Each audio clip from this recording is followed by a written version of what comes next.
네, 본문 말씀으로 이 말을 듣고 마음에 찔려, 이 말을 듣고 마음에 찔려 두 번째 시간으로 말씀을 나눌 때에 하나님께서 오늘도 우리에게 은혜로 풍성하게 채워주실 줄 믿습니다.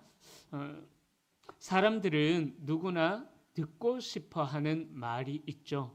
자신이 하고 싶어 하고 자신이 진리라고 믿고 있는 생각을 뒷받침해주는 그 말에는 우리의 모든 오감이 집중되어져서 그 말을 들으려고 합니다.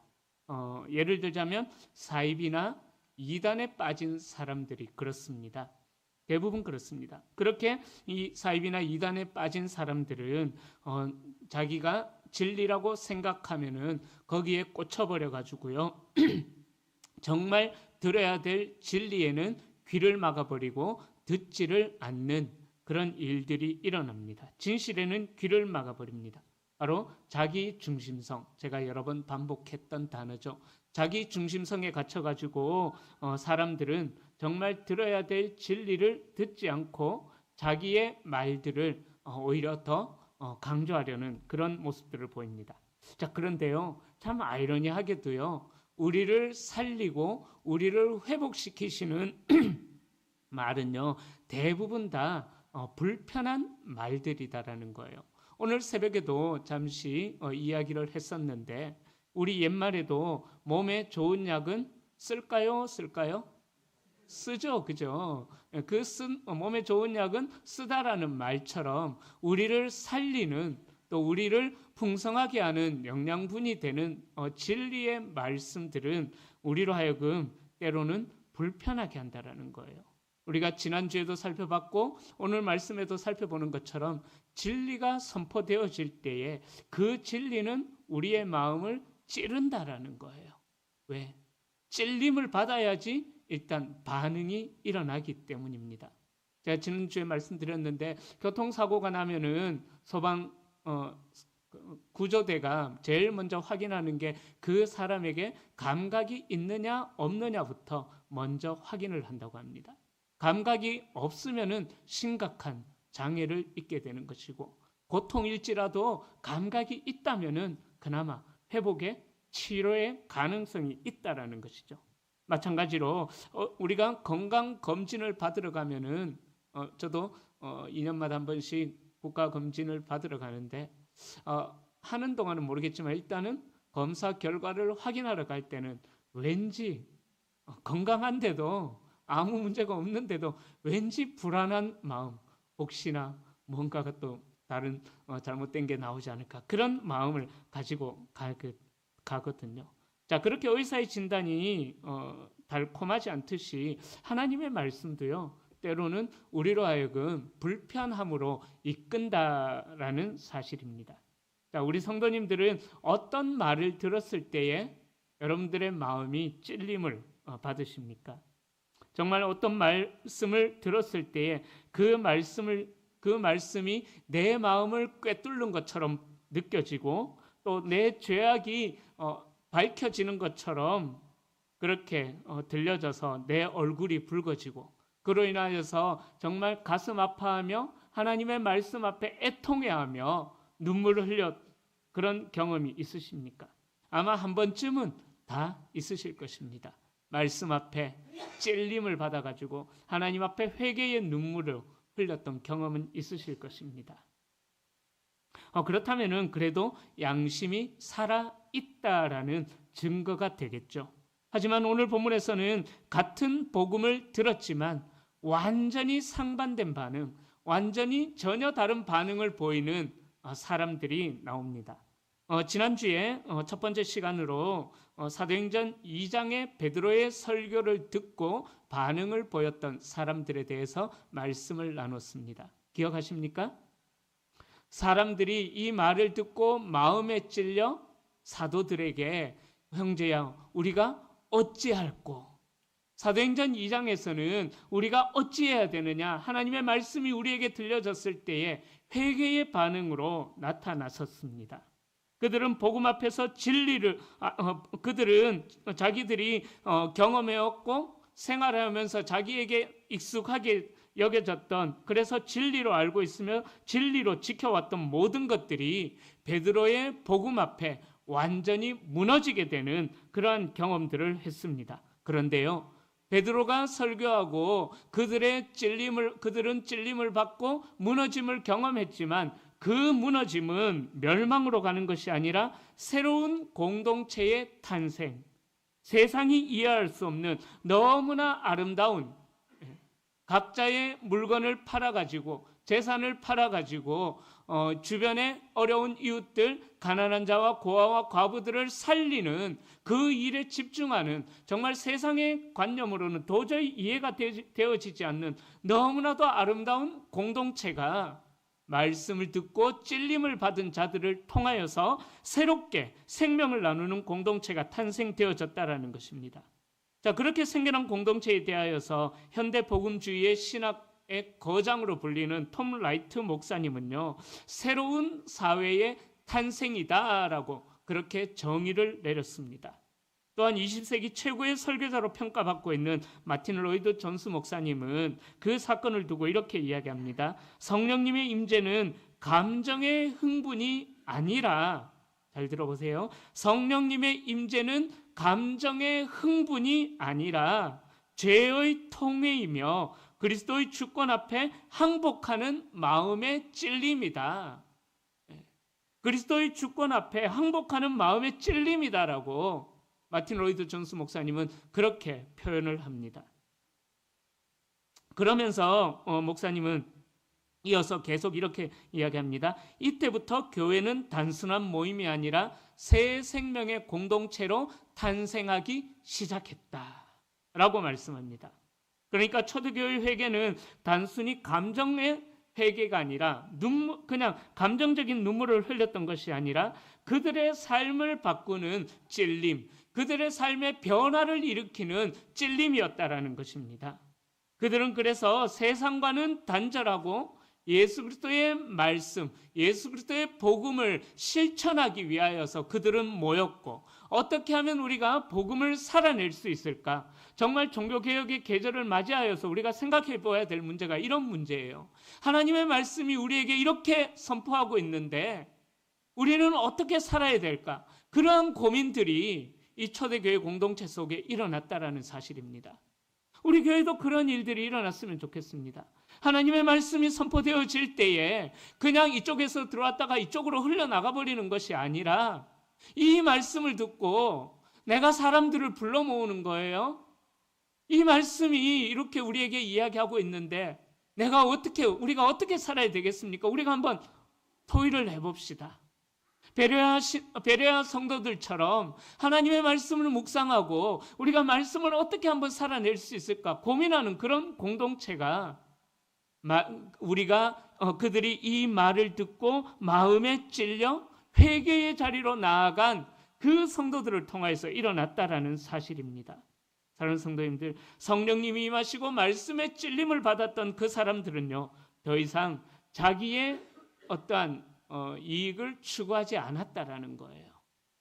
그들은 함께 떡을 떼고 함께 기도하고 서로의 부족을 채워주는 하나님 나라를 이루어가면서 정말 이 땅에서 경험할 수 없는, 세상에서 경험할 수 없는 하나님의 나라를 경험하면서 이들은 그 새로운 생명의 공동체를 이루어 나갔다라는 사실입니다. 이 놀라운 역사가 어떻게 일어났느냐? 복음을 듣고 마음의 찔림, 골수에 사무치게 찌르는 그 찔림, 기억하십니까? 단어? 찔림이라는 단어. 카타니소. 이 카타니소를 경험한 사람들을 통해서 그 아름다운 생명의 공동체의 역사가 일어났다라는 사실입니다. 제가 지난주에 말씀을 시작하면서 똑같은 표현이 사도행전에 나온다라고 말씀드렸죠? 기억하시죠?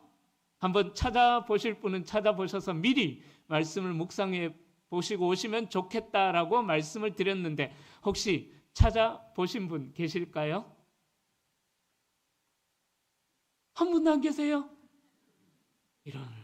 저는 최소한 한 20-30분은 찾아봤어요 할 줄 알았는데 뭐 그렇습니다. 현실입니다. 그죠?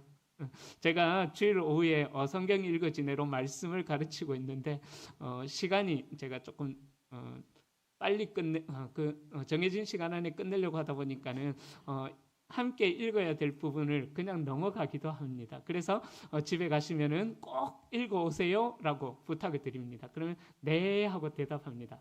그럼 다음 주에 와서 여쭤봅니다. 읽어보신 분 하면은 한 번도.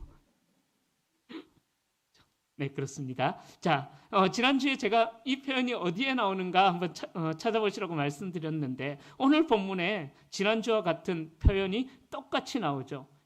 그들이 이 말을 듣고 마음에 찔려. 자, 사도행전 찾아보십시다. 잊어버리셨을 거니까. 사도행전 2장 한번 37절 보십시오. 사도행전 2장 37절. 어떻게 나와 있죠? 그들이 이 말을 듣고 마음에 찔려. 사도행전 2장 30 기억하세요? 사도행전 2장 37절에 그들이 이 말을 듣고 마음에 찔려. 카타니소가 여기에서 나옵니다. 자, 그리고 오늘 본문 54절에 똑같이 나오죠. 그죠? 그들이 이 말을 듣고 마음에 찔려. 자, 똑같이 나옵니다. 자, 그런데요. 똑같은 말이지만은 결과는 완전히 다른 결과가 일어납니다. 자, 스데반은 이 7장에서 정말 위대한 복음의 설교를 선포하고 있거든요. 이 7장을 여러분들 주의 깊게 묵상하면서 한 절 한 글자 한 글자 꼼꼼하게 씹어가면서 한번 읽어보십시오. 정말 예수 그리스도의 복음이 너무나 집약적으로 함축되어 있는 귀중한 설교입니다. 자, 스데반은 이스라엘의 역사를 회상하면서 그렇게 복음을 선포했는데 카타니소, 그런데 사람들은 오늘 본문에 나오는 2장에 나오는 사람들은 카타니소를 경험하면서 형제여 우리가 어찌할 거라고 회개의 반응을 보였지만은, 그러나 오늘 본문에서는 카타니소라는 단어가 사용되어지지 않았습니다. 이 카타니소를 거부하고 회개의 자리로 나오지 않았던 이들을 향하여서 스데반 집사님은 이스라엘의 문제를 짚어내고 있는 것입니다. 하나님께서는 계속해서 말씀하시고 선지자도 보내시고 구원의 길을 열어주셨습니다. 하지만 이들은 그 복음을 거부해버렸다라는 거예요. 말씀을 거절했습니다. 그들은 하나님의 보내신 선지자들도 거부했고 하나님의 율법도 잊어버렸고 결국 하나님의 아들 예수 그리스도까지 거부하면서 십자가에 못 박아 죽여버렸다라는 사실입니다. 그리고 오늘 본문에서는 바로 이를 갈며 카타니소가 아니에요. 이를 갈며 스데반을 돌로 치는 그러한 안타까운 일들까지 일어났습니다.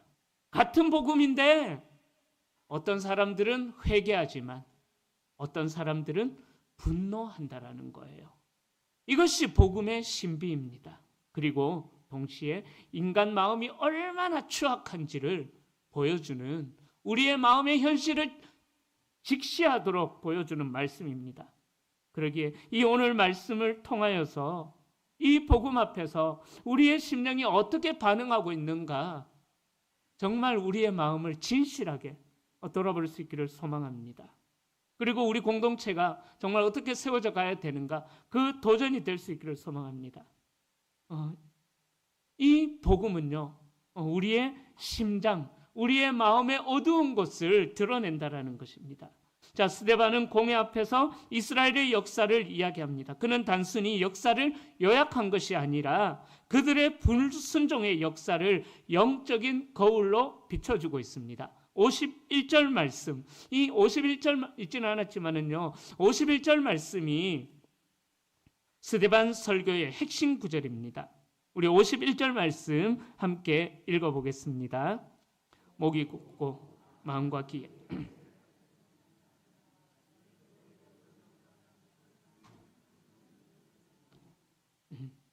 목이 곧고 마음과 귀에 할례를 받지 못한 사람들아, 너희들도 너희 조상과 같이 늘 항상 때마다 일마다 성령을 거스른대요.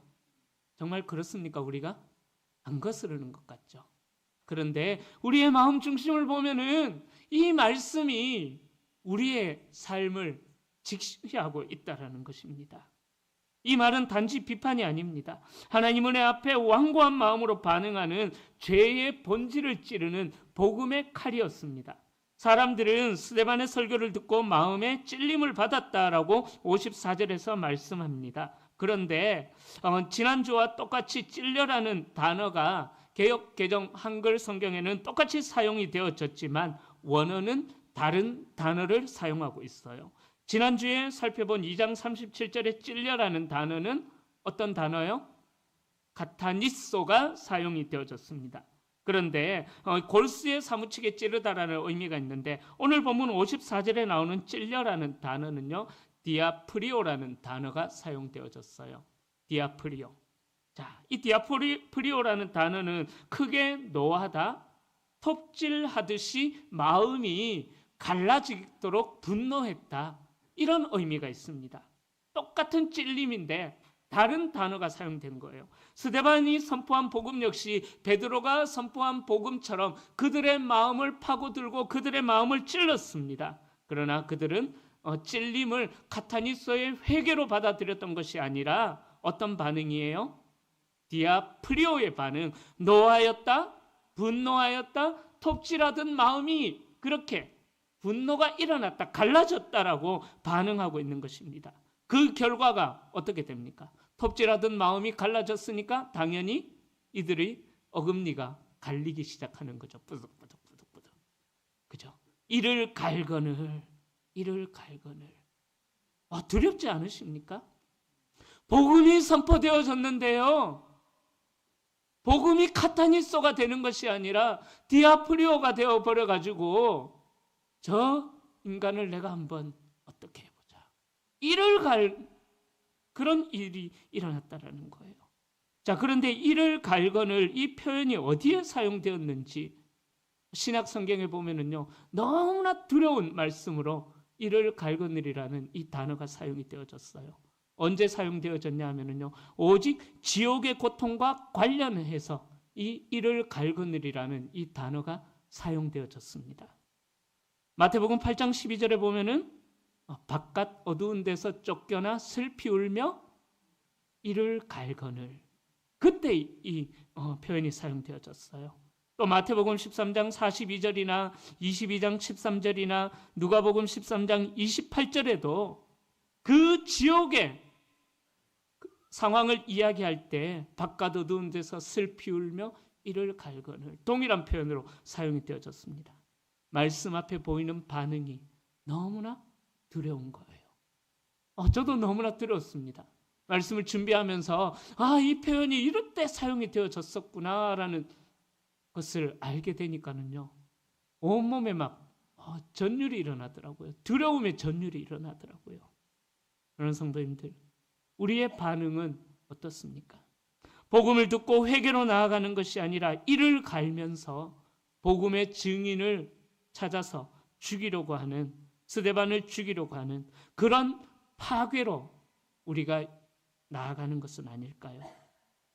히브리서 4장 12절에서는 이렇게 말씀합니다. 하나님의 말씀은 살아있고 활력이 있어 좌우의 날선 어떤 검보다 예리하여 혼과 영과 및 관절과 골수를 찔러 쪼개기까지 하며. 여러분들, 복음은 우리의 겉모습이 아니라 우리 속 사람의 중심을 가른다라는 거예요. 그 빛 앞에서, 복음의 빛 앞에서 우리의 추악한 모습들이 그대로 드러나게 되는 것입니다. 그러기에 복음은 우리의 진짜 모습을 드러내게 하기 때문에 우리를 불편하게 만들 수밖에 없습니다. 왜냐하면 하나님 앞에 선 자들은요, 이사야가 고백했죠. 오라, 나는 죄인이로다. 내가 하나님의 영광을 배웠다. 죄를 깨달았기 때문인 것입니다. 복음이 우리 안에 죄를 비추기 때문인 것입니다. 그래서 어떤 이는 그 빛 앞에 무릎을 꿇고 회개를 하고 하는 사람들이 있는가 하면, 또 반면에 어떤 사람들은 눈을 감고 그 빛을 보기 싫어서 피하려고 하는 그런 안타까운 모습도 있다는 것입니다. 스데반의 설교는요, 당시 사람들의 종교적인 위선을 드러냈습니다. 그들은 율법을 수호하면서 하나님을 사랑한다고 생각했습니다. 하지만 그들의 실상은 율법의 행위를 통해서 하나님을 사랑하는 것이 아니라 율법을 행하는 자신의 의를 사랑했다라는 거예요. 자기 행위를 사랑했다라는 것입니다. 제가 자주 말씀드렸어요. 이 종교개혁을 종교개혁 계절에 말씀을 나누면서 여러 번 말씀을 드렸던 기억이 납니다. 그들은 행위 중독에 빠졌어요. 예배 중독에 빠져버린 것입니다. 예배를 드리고 나면은, 말씀을 묵상하고 나면은 삶이 바뀌어야 하는데 바뀌는 것이 아니라 또다시 예전의 삶으로 돌아가는 거예요. 하나님 앞에 눈물 흘려 기도하면서 회개했지만은 결국은 아무런 영향력이, 말씀이 내 삶 속에 영향력이 나타나지 않는다라는 거죠. 그런 사람들의 마음과 예배는 하나님을 향한 것이 아니라 자기 중심성의 확신으로 나아가서 돌이킬 수 없을 만큼 중독으로 굳어져 버린 것입니다. 제가 오늘 이 말을 자주 하네요. 예전에 말씀드렸다라는 말씀을 자주 말씀드렸다라는 말씀을 자주 하는데요. 오늘 자꾸 이 말씀을 자주 하는데, 여러분, 우리가 자기 중심성의 확신으로 나아가 버리게 된다면은요, 우리는 더 이상 돌이킬 수가 없는 굳어짐으로 변화가 되어져 버린다라는 사실입니다. 우리가 예배 행위를 통해서 자기 만족에, 또 그 중독에, 행위 중독에 빠진 사람들이 그렇다라는 거예요. 예배 안 드리면 뭔가 찝찝하고, 예배 안 드리면 뭔가 불안해하면서 말씀을 듣고 내 삶에 변화가 없는 부분들에 대해서는 전혀 두려워하지 않고 전혀 영향력도 없다라는 거예요. 말씀을 들었으면 내 삶의 변화가 열매로 맺혀져야 되는데, 제가 혼내는 설교 아닙니다. 혼내는 설교 절대 아닙니다. 말씀드렸죠. 이런 설교하고 나면은 어떤 목사님이 전화 받기가 불편하다고, 두렵다고, 전화 올 때가 두렵다고. 그런데 어떤 목사님이 어떤 성도님으로부터 전화한테, 목사님, 제가 그 말씀을 듣고 저를 돌아봤습니다. 회개했습니다. 그 전화 받았다라고 제가 말씀드렸잖아요. 그죠? 사랑하는 성도님들, 우리가 교회를 오래 다녔다고 해서 복음 앞에서 늘 겸손하다라는 그런 보장은 없습니다. 복음은 우리에게 날마다 회개를 요구합니다. 내 안의 고집, 나의 의, 나의 자아, 나의 체면, 그 모든 것을 복음은 무너뜨린다라는 거예요.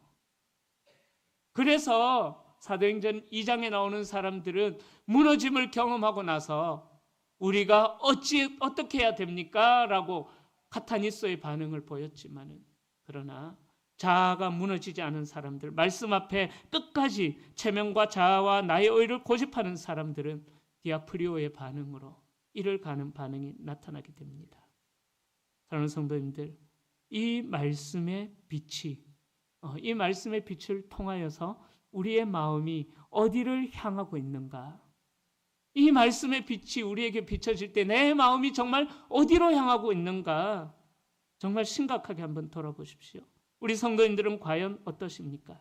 오늘 이 시간 우리에게 들려지는 말씀이, 오늘 이 시간 우리가 드리는 예배가 우리의 삶에 얼마나 영향력을 나타나고 있는지, 영향력이 있고 없고의 차이는 반드시 다음과 같은 반응으로 나타나게 되어 있습니다. 두 번째, 복음 앞에서 굳어진 마음과 열려진 마음을 말씀합니다.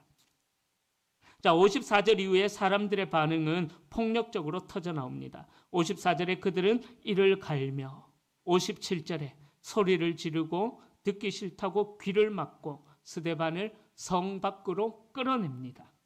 이것은 단순한 분노의 폭발이 아니죠. 회개하지 않는 마음이 살인으로 이어지는, 폭력으로 이어지는 그러한 일들이 나타났다는 것입니다. 회개 없는 종교는 이런 폭력의 열매를 맺게 된다는 거예요. 하나님을 위한다고 하지만은 실제로는 나의 의를 방어하고 나의 체면을 방어하고 자기 자아를 방어하는 그런 모습들이 일어난다는 것입니다.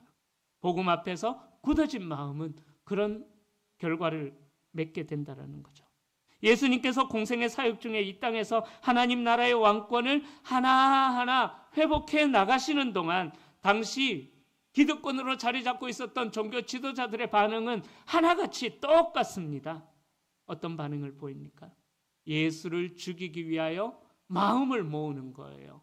내 기득권을 빼앗아가려는 저 예수라는 청년을 용서하지 못하면서 이를 갈면서 예수를 죽이기 위해서 호시탐탐 기회만 노리는 거죠. 도저히 섞일 수 없는 지배계층과 지배를 당하는 피지배계층이 마음을 모읍니다. 어떤 일이에요? 예수를 죽이려는 일에 마음을 모아서 하나가 됐다라는 거예요. 그들은 율법의 이름으로 선지자들도 죽이고 예수 그리스도를 십자가에 못 박아 죽였고 이제는 하나님의 아들을 증언하는 스데반 집사님까지 돌로 치려고 합니다. 자, 그런데 스데반의 모습은 완전히 다릅니다. 55절에 보면은 스데반은 하늘을 우러러 봅니다.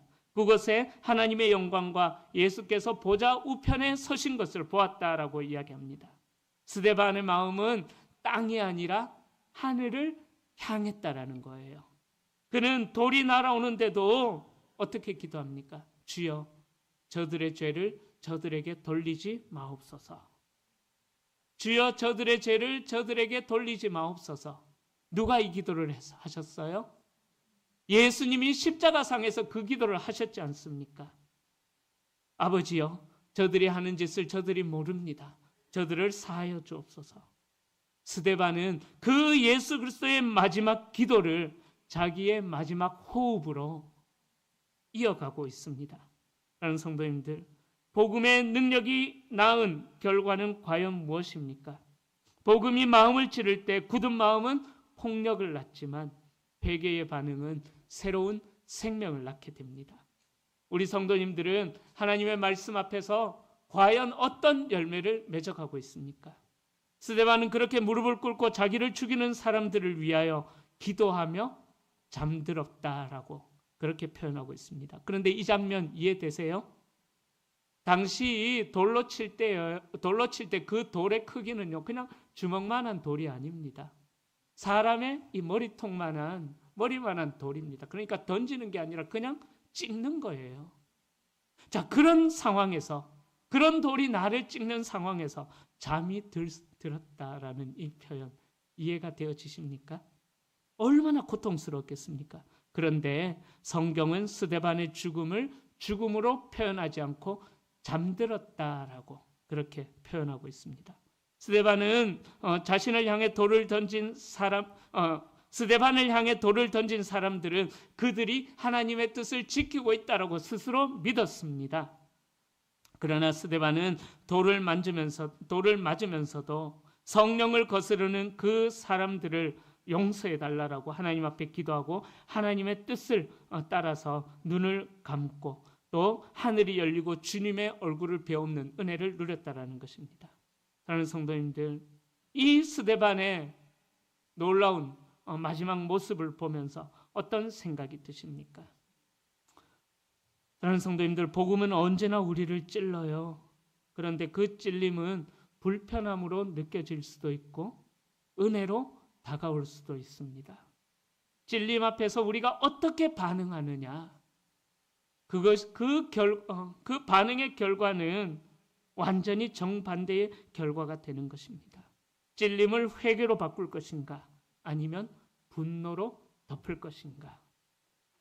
오늘 말씀이 어찌 보면 좀 심각한 말씀이죠. 나는 그렇게 복음에 그렇게 거부하는 삶을 살고 있지는 않는 것 같아. 그런데요, 무감각하게 사는 것도요, 이 디아프리오의 반응과 똑같은 거예요. 내 삶의 변화가 일어나지 않는다면은 돌로 찍는 그런 행위를, 또 아니면 죄를 짓는 행위를 하지 않더라도 하나님의 말씀에 무감각해져 버리면은 디아프리오의 사람들과 똑같은 것입니다. 그렇다면은 이 말을 전제로 할 때 여러분들은 과연 어떤 반응을 보이고 계십니까? 오늘 이 디아프리오가, 그리고 사도행전 2장에 나오는 카타니소가 여러분들에게서 어떠한 열매로 맺혀지는가 돌아보셨으면 좋겠습니다. 카타니소의 반응은 회개의 눈물이 되고 그 눈물이 세상을 살리는 복음의 능력이 되고 하나님의 나라를 세워나가는 능력이 된다라는 사실입니다. 자, 그렇게 하나님의 나라가 세워질 때 스데반의 죽음이 가져온 결과가 무엇인지 사도행전은 8장부터 그 결과를 말해주고 있습니다. 스데반의 죽음은 죽음으로 끝나지 않았다라는 거죠. 제자들은 스데반의 죽음으로 인하여서 예수님의 제자들은 두려워하여 흩어졌지만 그 흩어짐은 복음의 역사를 더 왕성하게 맺어가는 열매가 되었다라는 것을 사도행전 8장부터 그 복음이 퍼져나갔던 것을 이야기하고 있습니다. 그래서 세 번째로 복음의 칼끝에서 탄생하는 교회에 대한 이야기를 7장 59절부터 60절, 8장부터 이후에 계속하고 있습니다. 자, 스데반의 박해는 교회를 흩어버렸지만 흩어진 성도들은 복음을 들고 나아갑니다. 이것이 바로 복음의 역설인 거죠. 복음은 언제나 그 순교, 피 흘림을 통해서 확장이 되어집니다. 8장 1절에 보면은요, 스데반의 피가 떨어진 그곳에 한 청년이 등장합니다. 누가 등장합니까? 사울이라는 사람이 등장하게 됩니다. 즉, 이 사울은 훗날 이제 바울이 되어서 복음의 위대한 사도가 되는 거예요. 자, 사울이 바울이 되었다. 그런 개념이 아니에요. 사울은 히브리식 이름이고 바울은 헬라식 이름일 뿐이에요. 이름이 바뀐 거 그렇게 중요한 것 아닙니다. 어쨌든 스데반의 죽음은 실패가 아니라 복음의 씨앗, 새로운 생명의 공동체를 확장시키는 민들레 꽃씨와 같은 그런 역할을 하게 되었다라는 것입니다. 사도행전의 2장의 교회는 복음에 찔려 회개한 사람들이 세운 교회의 모습이 나오고요. 사도행전 7장 이후에 나타나는 교회는 스데반의 순교의 피를 통하여서 세워진 교회의 모습을 이야기하고 있습니다. 하나는 회개의 눈물로, 다른 하나는 순교의 피로 세워진 교회에 대해서 이야기하고 있는 것입니다. 사도행전 2장과 7장 두 본문은 모두가 다 복음의 진리를 선포하는 장면입니다. 그러나 결과는 완전히 정반대가 되었다는 것을 오늘 본문을 통해서 우리는 살펴봤습니다. 복음은 똑같이 찔림을 일으키지만 그것이 회개로 이어지느냐 아니면 분노로 이어지느냐에 따라서 결과는 달라진다는 거죠. 그 찔림을 은혜의 초대로 받아들일 수 있는 우리 성도님들이 될 수 있기를 축복합니다. 이제 말씀을 정리합니다. 사랑하는 성도님들, 오늘 말씀을 통하여서 우리가 생각해 보아야 할 질문 무엇일까요? 나는 복음 앞에서 과연 어떤 반응을 보이고 있는가? 말씀 앞에서 어떤 반응을 보이고 있는가? 반드시 기억하십시오. 무감각도 디아프리오입니다. 절대 잊지 마십시오. 무감각도, 하나님의 말씀에 반응하지 않는 것도 디아프리오의 사람과 똑같습니다. 그러기에 성령의 찔림을 피하지 마십시오. 우리의 마음이 불편할 때 그것은 하나님의 은혜로 회복하시고자 하는 하나님의 은혜의 초대인 것입니다. 불편함을 회개로 바꾸면 생명이 되는 것이고 분노로 바꾸면 멸망으로 나아가게 되는 것입니다. 결국 말씀을 듣는 자의 반응이, 마음의 방향이 구원과 심판을 결정하게 된다는 것입니다. 십자가 위에 두 강도를 기억하십시오. 한 강도는 찔림을 받고 당신의 나라에 임하실 때 나를 기억해 주십시오. 한 강도는 그렇게 찔림을 받고 반응했지만 다른 강도는 예수 그리스도를 향하여서 네가 그리스도냐? 너나 구원해라. 너도 스스로 구원 못하는 게 뭔 그리스도냐라고 조롱의 반응을 보였습니다. 같은 진리에 두 가지 다른 반응이 나타난 것입니다. 한 강도는 성령의 찔림, 카타니소로 반응하고 다른 강도는 자기 분노의 톱질, 디아프리오로 반응함으로 영원한 죽음에 처해지게 되었습니다. 제가 말씀을 시작하면서 소개했던 톰 라이트 목사님 이렇게 말씀합니다. 복음은 사람의 마음을 갈라놓는다. 그러나 그 갈라짐은 파멸이 아니라 새 창조를 향한 출발점이다. 복음은 새 창조를 향한 출발점으로 우리의 마음을 가른다라는 거예요. 하나님의 말씀은 우리의 심령과 골수 및 관절을 찔러 쪼갠다. 이 말씀이 여러분들의 기억에 남아있기를 소망합니다. 저는 종교개혁의 계절을 맞이하여서 오늘 이 시대에 우리 교회가, 우리의 신앙이 어떻게 나타나야 하는가 3주간에 걸쳐서 말씀을 살펴봤습니다. 요한복음 13장의 말씀, 사도행전 2장의 말씀, 사도행전 7장의 말씀. 생각이 안 나시면 유튜브에 있어요. 다시 꼭 들어보셔요. 3주간의 설교를. 꼭 들어보셔가지고 종교개혁의 핵심은 단순한 제도개혁이 아니라 마음의 회개. 그래서 오직 말씀으로 돌아가고 오직 은혜로 새로워지는 진정한 개혁이 우리 대구 성도교회 안에, 우리 성도님들 안에 일어나셔서 생명을 낳는 우리 모든 성도님들이 다 되시기를 정말로요, 정말 간절히 예수님의 이름으로 간절히, 정말 간절히 축원합니다.